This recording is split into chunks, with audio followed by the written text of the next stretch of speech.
الإخوة والأخوات، في هذا الفيديو هذا غادي نناقش معكم آخر المستجدات وآخر المعطيات. وفعلا كاينة واحد الحلقة اللي مفقودة، واحد الحاجة اللي ما واضحاش. غادي نفرقعوا الرمان الله يخليكم. في هذا الفيديو هذا غادي نتكلموا على القصه ديال هذه العائله ديال سميه، ديال ايمان، ديال الزوج، ديال الوليدات. سمحات في وليداتها وخلاتهم، او تيقول لك خداو ليها الوليدات ورماوها صافي ما بقاوش بغاوها. ولكن اليوم في هذا الفيديو هذا حنا بغينا نعرفوا الحقيقه من عند الاطراف بجوج، باش ما نظلموا حتى شي حد. الله يجازيكم بخير. وخصوصا خرجت سميه بواحد الفيديو اللي قصير منهاره. غادي نسال شي اسئله وغادي نوضح لكم شي امور. دائما خليكم معنا الاخوه والاخوات. تعلمنا من الملفات اللي كنا كنناقشوا. صفر عاطفه، حنا بغينا نعرفوا الحقيقه من عند الاطراف كاملين، وهذيك الساعه باش نحكموا، لان فعلا كاينه واحد علامه استفهام اكثر من غريبه ومريبه. غادي نناقشوها مع بعضياتنا في هذا الفيديو هذا. السلام عليكم الاخوه والاخوات، اش اخباركم؟ لاباس عليكم؟ كنتمنى وانتم كتشاهدوا معايا هذا الفيديو هذا تكونوا كاملين بصحه جيده. الله يجزيكم بالخير. ما تنساوناش من اللايكات ومن البارطاج، وحاولوا تشاهدوا معايا الفيديو من الاول الى الاخير، لان غادي نقيسوا الجرح كي تنقولوا، غادي نحطوا الصبع ديالنا على الالم او اشنا هو هذا المشكل هذا فعلا. اذا خليكم معايا خوتي خواتاتي. شكر كبير لكم كاملين على التشجيعات ديالكم. الله يخطيكم والله يكبر بكم. غادي ندوز معاكم ديريكتومون للموضوع. شوفوا هاد القضيه ديال كيخرجوا العائلات او الكوبل، يا اما مدابزه مع العدوزه، يا اما مدابزه مع الراجل، يا اما مدابزه مع الضره او مع وليداتها، ليست بالجديده علينا حنايا في اليوتيوب المغربي ولينا متعودين. ولكن في هذه القصه ديال هذه العائله كاينه واحد الحلقه اللي مفقوده اللي غادي نناقشها معكم. الله يخليكم. دائما ديروا لي داك السلاح ديال صفر عاطفه. حنا كنقولوا ديك السيده سميه ما عندهاش وليداتها، ما كاينينش معاها، الكبده صعيبه خوتي خواتاتي باش نكونوا واضحين. خصوصا هي بعيده منهم. كيف خرجت هي وقالت لينا من شهر 9، يلا خرجت مؤخرا تكلمت على هذا المشكل هذا. ولكن المتابع، وبرافو على المتابعين، ما بقوش كيخدموا ليا العاطفه الله يجازيكم بالخير، ولاو كيخدموا كيكونوا حياديين وتيخدموا ليا العقل واللوجيك. وهذا الشيء اللي بغينا في اكثريه المواضيع، لان لحد الان انا شفت الفيديوهات ديال سميه، شفت الفيديوهات ديال الضره الاخرى ديالها ايمان، خلاص هذيك الاخرى فلوغات، خرجات، شهيوات، ضحكه من هنا. خلاص راه سميه طلعت لينا البارح في هذاك الفيديو قالت لكم شوفوا كل شيء فيشن، كل شيء تمثيل، كل شيء داكشي كيضحكوا على الناس. هادشي راه حنا متعودين عليه، على ان كيبغيو يبينوا العائلات اللي كيبارطاجيو الكوتيديان ديالهم او الروتينات العائليه. واحد الصوره اللي زوينه، واحد الصوره اللي واو، واحد الصوره مانيفيك. ولكن ما خفي كان اعظم. هنا كاين واحد السؤال غادي نوجهوه للاخت سميه، وتنتمنى انها تجاوب عليه، لان شفت ليها واحد الفيديو دارته اليوم قصير، واحد الفيديو تقريبا ما فيه 2 ديال الدقائق، كتبان لينا برا خارجه كتبكي منهاره اونفاس مع الكاميرا، كتبكي. الله يحسن العوان. كيبان على الوجه ديالها المشاكل، كيبان التخمام، تيبانوا الهموم. الله يحسن العوان. في هذاك الفيديو القصير كتكلم على وليداتها. دابا هنا كاين واحد السؤال اختي سميه، بنتك اصلا اللي من الزوج الاول علاش ما جبتيهاش معاك؟ ياك هذيك بنتك انت، ماشي بنت هذاك الزوج ديالك اللي خديتي دابا اللي هو راجل امام. اذا علاش ما جبتيش معاك بنتك اللي هي من الصلب ديالك وماشي الاب ديالها الزوج ديالك؟ هذيك ما عندوش الحق ياخذها ليك، هذيك ما عندوش الحق يمنعك منها، ما عندوش الحق ولو فتافيت ديال فتافيت، ولو جزء بسيط جدا ماشي من حقه، لا قانونيا ولا اجتماعيا ولا اسريا. حتى شي حاجه من هذا الامر هذا بغيت نعرف علاش الاخت سميه ما جبتيش معاك البنيته ديالك. بعض الاخوات عاد بداو كيفهموا لي شي حوايج اللي انا ما كنتش عارفاهم. تيقول لك راه الزوج الحالي ديالها راه من العائله ديالها، واش ما كاينش شي حد من العائله ديالكم اللي يدخل؟ اللي انت كتقولي من شهر 9 حتى لدابا حنا علاين فلتنا النص ديال شهر 11، عاد تكلمتي لينا في الاوائل ديال شهر 11 وزدتي وضحتي وفرقعتي لي الرمانه الله يخليكم البارح. اذا كاينه واحد الحلقه مفقوده، لان ملي درت معاكم الفيديو البارح المتابع كيف قلت لكم ما بقاش كيخدم العاطفه. الاكثريه سبحان الله العظيم تيقول لك ما تحكموش على الراجل ومراته ايمان حتى تسمعوا ليهم. دابا تيقول لك نتوما سمعتوا لسميه تعاطفتوا معاها لانها الام وخلات وليداتها. انا بغيتها تجاوب على هذا السؤال، علاش هذيك البنيته من الزوج الاول ما شداتهاش في ايدها وجابتها معاها على الاقل باش نكونوا واضحين. البعض كيقول لك راه خلاتها لانها كاين القرايه. شوفوا راه ملي تيكونوا مشاكل وعلى حساب ما صرحت سميه البارح على ان ما كاين لا باغا لا رجوع لا حتى شي حاجه. قالت لكم انا باغا نبلبلها، انا باغا نقربلها. راه ملي كتخرج هي المعنيه بالامر الله يخليكم البارح وبكل جرأه منها باش نكونوا واضحين، راه قالت لينا فاس الاخوه والاخوات. مازال القنوات الاخرين اللي كنهضروا عليهم تيكونوا مشوهين ولا كيخرجوا لنا اسرار غرف النوم واسرار الزوجيه ديالهم، ما تيقولش لك راه انا خارج، انا باغي نتاجر بالمشكل ديالي، انا باغي نخدم به، انا باغي ندير. هاد سميه قالتها البارح الله يخليكم في الفيديو ديالها، قالت لكم انا باغا نخدم بالمشكل ديالي وانا باغا نخرج الشوهه ديالي وباغا نتاجر بالشوهه ديالي. اذا هنا اش غادي راه كنبقاو بوش باكي تنقولوا اش غادي نقولوا؟ المعنيه في الامر اعلنت الحرب على الضره وعلى الزوج ديالها وعندها الاسرار لاكثريه الناس. شفت من التعليقات من هنا ومن هنا تيقول لك هذه علاش دارت هذا الشيء وعلاش سجلات ووجدات. قال لك نفس السيناريو ونفس فيلم ديال سميره مربوحه كيتعاود. واش زعما اقتبست منها الفكره او خدات منها الفكره اللي كنا خايفين منه طحنا فيه؟ كيدوزوا علينا قضايا بحال هكا يوليو ياخذوا منهم الافكار. البعض كيقول لك مزيان تحمي راسها، تشد عندها تسجيلات، تشد فيديوهات، تشد اوديوهات، لان لا خرجت بالحقيقه انت واحد ما غادي تيقى تقول لكم بلاتي راه عندي الله يخليكم الادله. البعض كيقول لك خبيثه علاش هي اصلا سجلات وكانت جالسه معاهم بنيه الغدر وجالسه كتسجل فيهم وجالسه كتجمع في الاوديوهات وفي الفيديوهات. علم الله شنو شاد عليهم وعلم الله شنو مسجل عليهم. راه هادشي ديال التسجيلات اللي كيكونوا العائلات مع بعضياتهم راه كيخلع الاخوه والاخوات باش نكونوا واضحين. هي البارح في هذاك الفيديو كتهضر بكل تمكن وبكل قوه وكتهدد فيهم وكتقول لهم عندي الفيديوهات وانا غادي نطلقهم وانا غادي ندير وانا غادي نفرقع وانا غادي نفضح. وانا عواله هي فعلا باش تخدم على قناتها وتكبر قناتها وتطلع قناتها. هذا اللي خلى واحد الفئه ديال المتابع كاين فئه متعاطفه معاها على حساب الوليدات، فئه تيقول لك راه استغلوها هذوك الناس، جابوها باش تولد ليهم، جابوها باش دارت الاولاد ومن بعد كركبوها، من بعد قالوا ليها الله يخليك يلا اوغوفوار بسلامه عليك رسالات المهمه. هذا الامر مرفوض بطبيعه الحال. ولكن هنا غادي نرجع لواحد الحاجه اللي انا ما مفهوماش ليا الله يخليكم، وقولوا لي الراي ديالكم اللي جات على خاطركم. بحكم ان بنتها من زوجها الاول علاش ما جابتهاش وهي قالت ما ناوياش على الرجوع وناويه على الفراق وباغا تبلبلها وباغا تفضحهم وباغا تاجر وما نعرف اشنو؟ علاش ما جبتيش معاك البنت؟ هنا كتبقى واحد العلامات الاستفهام كتخلي الناس كيدخلوا ليهم شكوك، تيبداو يقولوا هادو راه متفقين، هادو راه كيمثلوا علينا، وفعلا كيخلي الشك يكون عند الناس.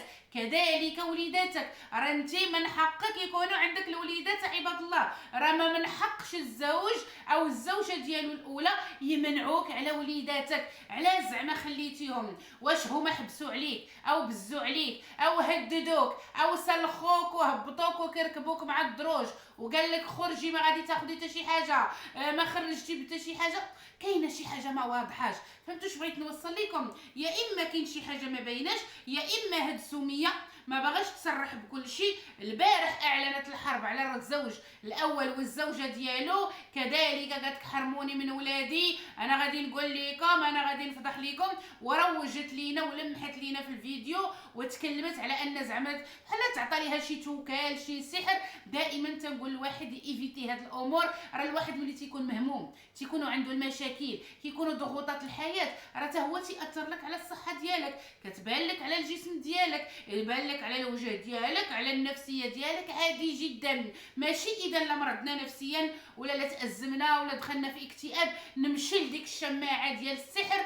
اذا واش عندها هي شي دليل فعلا على ان ديك الضره ديالها اداتها بهذا الشيء ديال توكال ولا سحر؟ لان هي كتقولها في الفيديو على ان حالتي ديال شحال هادي ماشي هي ديال دابا. اللي زاد كذلك اكد ليها الهضره ديال الناس قالوا ليها تبدلتي، راه المشاكل والهموم كتبدل الواحد الاخوان. انا من هذا الشيء كامل الله يجازيكم بالخير البعض اللي قلق جدا وتيقول لك كيفاش هاد السيده مسجله وموجده ليا الاسلحه ديالها. دابا هي خرجت قالت لينا هاد الشيء ولمحت لينا الاسلحه اللي غادي تبدا تشير ليا بها على الاخرين وغادي تبدا تقصف فيهم وتضرب فيهم. دابا الطرف الاخر بغينا حنا نسمعوا الطرف الاخر، نعرفوا وجهه الراي ديال الطرف الاخر باش ما نظلموهمش ويعطيونا المبررات والاسباب والمسببات وعلاش وكيفاش. علاش السيده ملي بغات تمشي غضبانه ما عطيتوهاش ولادها؟ علاش السيده ملي بغات تمشي غضبانه ما سولتوش فيها على حساب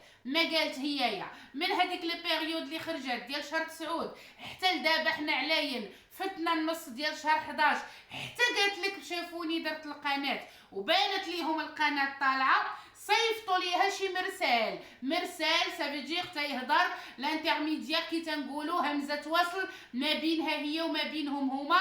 قالت لك بداو كيرغبوا بداو يتوسلون.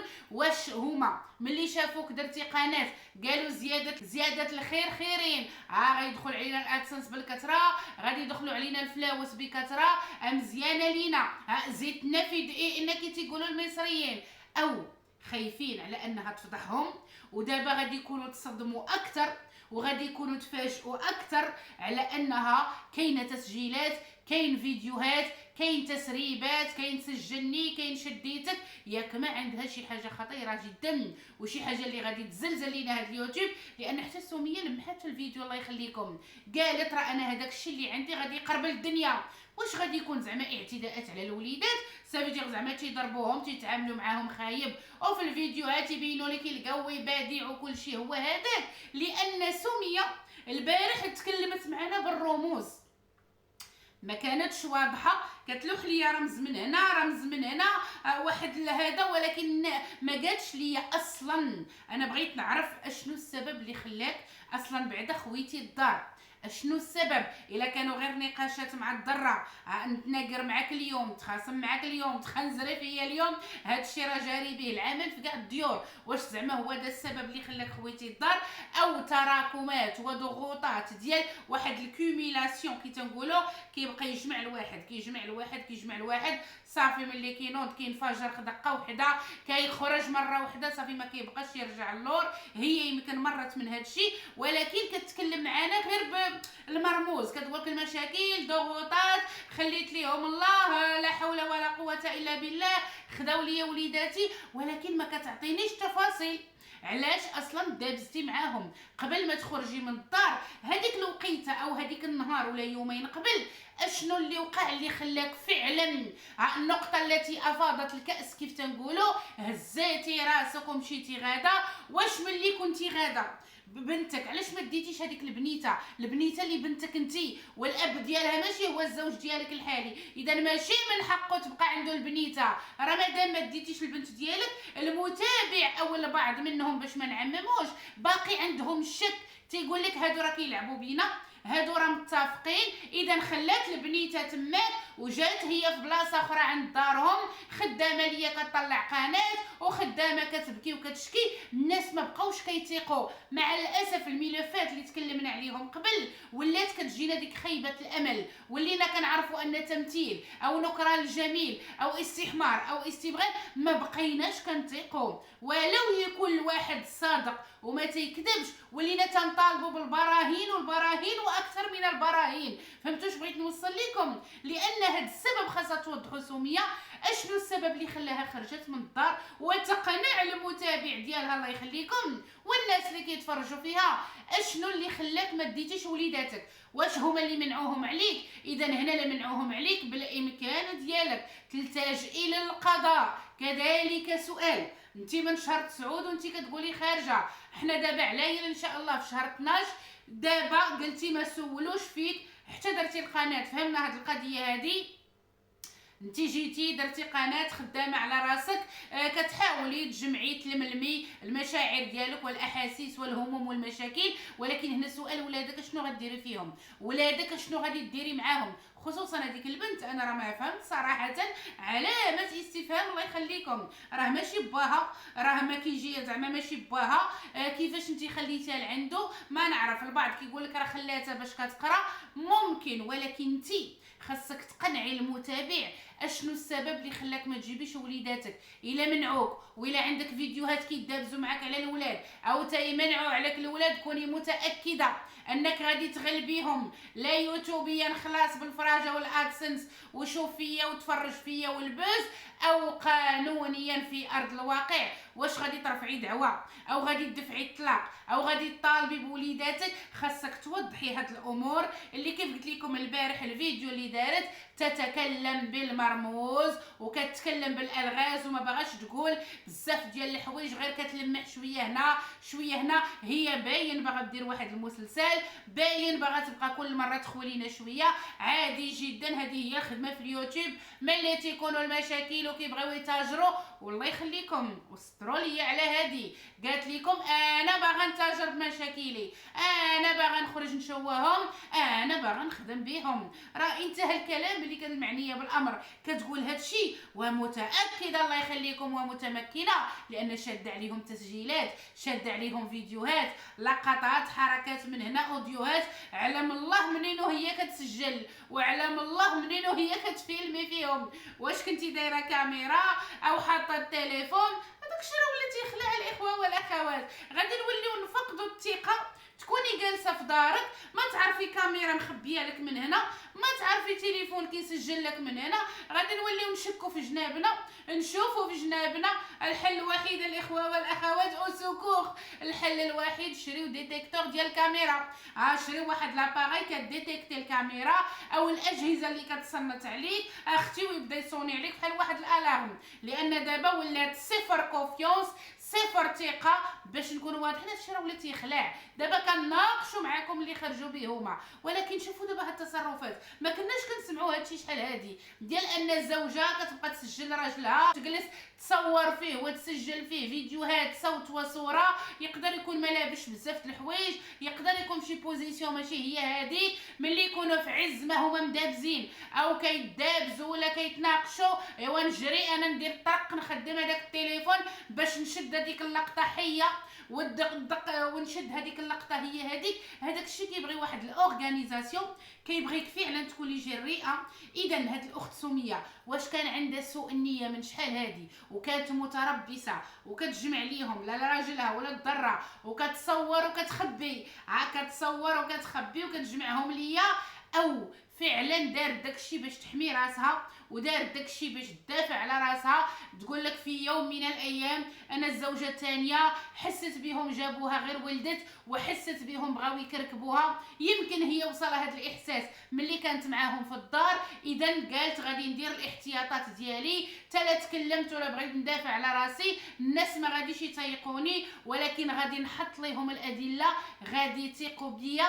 اذا هنا كيكون كاينين واحد جوج ديال الاجوبه في هذه القضيه ديال التسجيلات واوديوهات وشاد عليهم فيديوهات وزيد غادي يكونوا بطبيعه الحال فيديوهات ماشي في الصالح ديال الجهه الاخرى. وقالتها كذلك سميه واكدتها البارح، وكتخرج فيهم العينين وكتطرطق فيهم العينين. اذا متمكنه وشاده صحيح اخوتي خواتاتي. اليوم كيف قلت لكم خرجت هي بواحد الفيديو قصير بزاف كتبكي فيه منهاره، حالتها ما هي حاله. بغيت نقول لك اختي دابا انت غتبقاي غير تطلعي ديري فيديوهات وتبكي لي على وليداتك، الله يحسن العوان. واش ما غاديش تنوضي ديري شي خطوه، شي اجراء قانوني، واحد الديمارش هكا ادمينستراتيف، تمشي عند شي محامي ديري استشاره قانونيه، او غادي تبقاو طالعين لينا غير في اليوتيوب نطلع نبكي عليكم في اليوتيوب انا بغيت وليداتي الله يخليكم جيبوا لي وليداتي، ولكن في ارض الواقع ما نتحركش.